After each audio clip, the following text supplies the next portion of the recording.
Ayun nga po, nag-looking forward po ako na magkaroon ng top para sa future junior. Is magkaroon na sila ng team. And ayun nga po, since hindi ko ma-enjoy, ma-enjoy ko, pero hindi ko mararanasan na magkaroon ng teammates sa Junior Worlds. Pero at least, I have to, parang sacrifice na I have to top, parang top 20 all around or top 30, top 15 para magkaroon din ng ibang chance yung junior natin na susunod.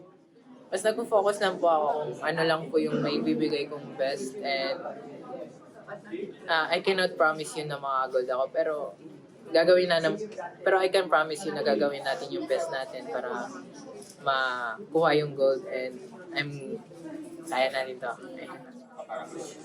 Lalabanan ko po sa lahat. Pipilitin ko po sa sarili ko. Like Coach Muniz said, you need to step over your limit every day. Like kailangan mo lagpasan lahat ng limits mo every day para kung gusto mo makagold, kailangan mo gawin yun. Ayun yung sabi sa akin ni Coach Muniz.